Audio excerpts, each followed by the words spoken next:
Ertugrul کو یہ بات معلوم ہو جائے گی کہ کوئی اس کی جاسوسی کرتا ہے اور وہ جاسوس کوچابش کو رنگے ہاتھوں پکڑ لے گا اور اسے مارنا شروع کر دے گا۔ ابھی وہ یہ بات نہیں جانتا کہ کوچابش تیمور اور نیان کا جاسوس ہے، ورنہ وہ اسے زندہ نہ چھوڑتا۔ ارطغرل خیمے میں واپس آئے گا، روشنی اس کے ہاتھ کی خیریت پوچھے گی اور افسوس کرے گی کہ جرگے نے غلط فیصلہ کیا گی کہ میں دعا کرتی ہوں آپ کا ہاتھ ٹھیک ہو جائے، آپ کافر منگولوں سے اپنے خون کا بدلہ لیں، اور اس کا ہاتھ پکڑنے کی کوشش کرے گی۔ ارطغرل اس کی کافی انسلٹ کرے گا کہ تم کیا سمجھ رہی ہو، میری بیوی اور بچہ کمرے میں ہے، تم نے ایسا سوچا بھی کیسے کہ میں تمہاری طرف دیکھوں گا؟ 2 سال پہلے سب کچھ ختم ہو گیا تھا۔ روشنی بولے گی کہ میں مرتے دم تک آپ سے پیار کروں گی۔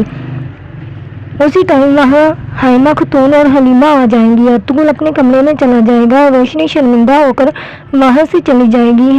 حلیمہ کمرے میں جا کر ارطغرل سے روشنی کے بارے میں پوچھے گی کہ وہ کیا بات کر رہی تھی۔ ارطغرل بات کو ٹال دے گا، عارف نے کہا تھا کہ اپنے ہاتھ کو اس طرح حرکت دیتے رہنا جب تک تم صحیح طرح تلوار نہ پکڑ سکو۔ حلیمہ بولے گی میں نے یہ نہیں پوچھا۔ ارطغرل بولے گا روشنی کو کچھ نہیں ہوا۔ حلیمہ اس کی شکایت کرے گی کہ روشنی اس کو تنگ کرتی ہے، اس کے دل میں ابھی تک آپ ہو۔ ارطغرل بولے گا ایسی کوئی بات نہیں، ہم سب روشنی کو اچھی طرح جانتے ہیں، مگر جرگے میں میرا دشمن کون ہے میں یہ نہیں جانتا۔ روشنی خیمے سے باہر آ کر ارطغرل کی باتوں کی وجہ سے روئے گی، تب وہاں تیمور آ جائے گا، اس کو روتا ہوا دیکھ کر پوچھے گا روشنی تم اتنی رات کو یہاں کیا کر رہی ہو؟ روشنی بتائے گی مجھے نیند نہیں آ رہی تھی۔ وہ روشنی سے رونے کی وجہ پوچھے گا، روشنی بولے گی آپ اس بات کو چھوڑ دیں۔ تیمور بولے گا اچھا اگر کسی چیز کی ضرورت ہوئی تو مجھے بتانا۔ وہ جانے لگے گا۔ روشنی تیمور کو اپنے پاس رکنے کا بولے گی۔ تیمور اس سے پوچھے گا کس کی وجہ سے تم اتنی اداس ہو، مجھے بتاؤ میں اسے زمین میں زندہ دفن کر دوں گا۔ روشنی بولے گی کہ آج کے بعد وہ کبھی مجھے دکھ نہیں دے سکے گا۔ کوچابش تیمور کو بتانے کے لیے خیمے میں جائے گا، وہاں عالیہ خاتون ہوتی ہے۔ عالیہ اسے بتائے گی کہ تیمور نہیں ہے اور قبیلے کا ہر مسئلہ میرا مسئلہ ہے، تم مجھے بتاؤ۔ کوچابش عالیہ کو بتائے گا ارطغرل اپنے ساتھیوں کے ساتھ مل کر سازش کر رہا ہے، جہاں تک کہ عبدالرحمن سے بھی جیل میں مل کر آیا ہے۔ اس سازش میں دلی ضمیر بھی ان کے ساتھ شامل ہے۔ عالیہ خاتون بولے گی جب سے تم نے تیمور کی جان بچائی ہے سب لوگ تم پر اعتماد کرتے ہیں، تم یہ بات اپنے آقا گلداروں کو بتاؤ۔ ارطغرل خفیہ سازش کر رہا ہے، عبدالرحمن والی بات بھی اسے بتانا تاکہ ارطغرل تمہارے آقا تیمور کو کوئی نقصان نہ پہنچا سکے۔ ارطغرل حلیمہ کو بتائے گا کہ کسی کو نہیں معلوم ہوگا کہ میں کہاں جا رہا ہوں۔ حلیمہ بولے گی پھر میرا کیا ہوگا؟ ارطغرل حلیمہ سے انتظار کرنے کا بولے گا۔ حلیمہ بولے گی آپ صرف اپنے بچے کے لیے نہیں بلکہ پورے کائی قبیلے کے بچوں کے لیے لڑیں گے، یہ بات میرے لیے تسلی بخش ہے، آپ کی کامیابی کے لیے دعا کروں گی۔ حلیمہ ارطغرل سے بولے گی تم گلداروں کو اپنے ساتھ ملا لو اور اس کو شہناز کی مصیبت کے بارے میں بتائے گی۔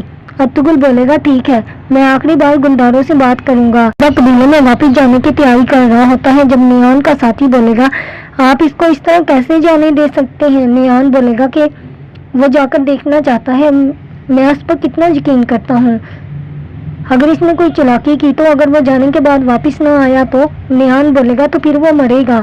نیان حمزہ کو انعام دے گا اور بولے گا ہماری دوستی کے نام۔ حمزہ بولے گا کہ اپنے آدمیوں کو میرے آس پاس رکھنا۔ نیان بولے گا تم فکر مت کرو، میری آنکھیں تم پر ہی ہیں، میری آنکھیں ہر چیز پر ہیں۔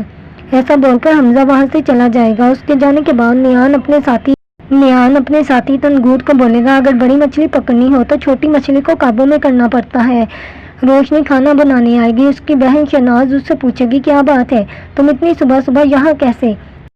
جبکہ عالیہ خاتون بھی ان کی باتیں سن رہی ہوتی ہے۔ روشنی غصے سے اپنی بہن سے بولے گی آپا مجھے اکیلا چھوڑ دیں۔ تب وہاں ارطغرل بھی آ جائے گا۔ ارطغرل شہناز خاتون سے گلداروں کے بارے میں پوچھے گا۔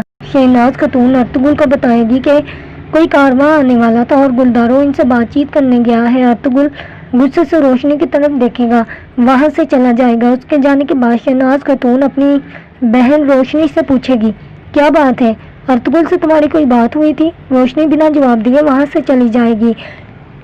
جب گلداروں کارواں کے خیمے میں جائے گا سوداگر اس کا استقبال کرے گا اور خوش آمدید بولے گا اور بولے گا کہ آخر کار میری ملاقات سلمان شاہ کے بیٹے سے ہو گئی، اس بات کے لیے میں اللہ کا شکر ادا کرتا ہوں۔ گلداروں بھی سوداگر احمد کو خوش آمدید بولے گا۔ احمد بولے گا کونیا سے آپ کے لیے دعائیں اور سلام لے کر آیا ہوں۔